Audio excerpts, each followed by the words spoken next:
there's complexities here that I'm still beginning to understand, but our emotions are physiological experiences. You can actually track neural activity, respiration rate, increased heartbeat, muscles tightening up. They're all directly connected to our emotions.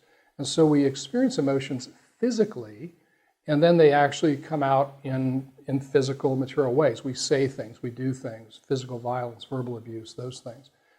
So sin has basically taken this very good thing God gave us. The emotions that we have were designed for good initially. And sin has corrupted every part of creation, including our brains, which is really the seat of a lot of our emotions. So there's parts of the brain now that don't function quite the way they were designed, at least not consistently. Much of the time in healthy society and healthy relationships, they do function well.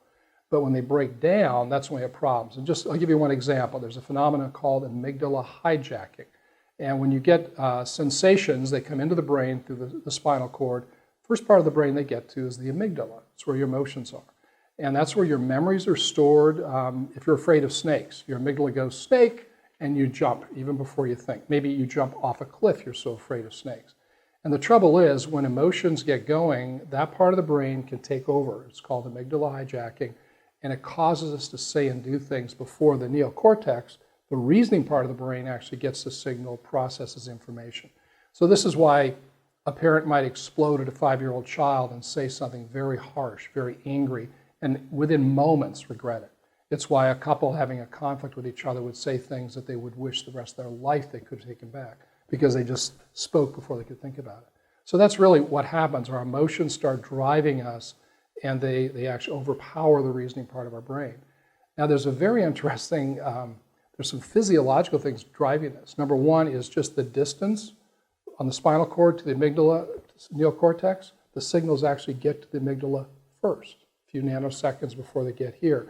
But even more than that, when you get intensely emotional, your brain, when it is really churning a lot of emotions and cognitive things, it takes blood, it takes oxygen to do its work, and it needs more and more of that oxygen when it's really experiencing intense emotions. So what happens is the blood vessels in the limbic part of your brain, where your emotions are, expand, so there's more blood going there, and the blood vessels to the neocortex constrict.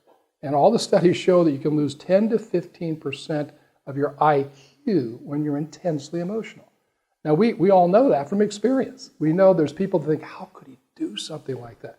That's why you might have the kid who graduates as the top of his class do something so stupid he ends up paralyzed the rest of his life because of these things going on.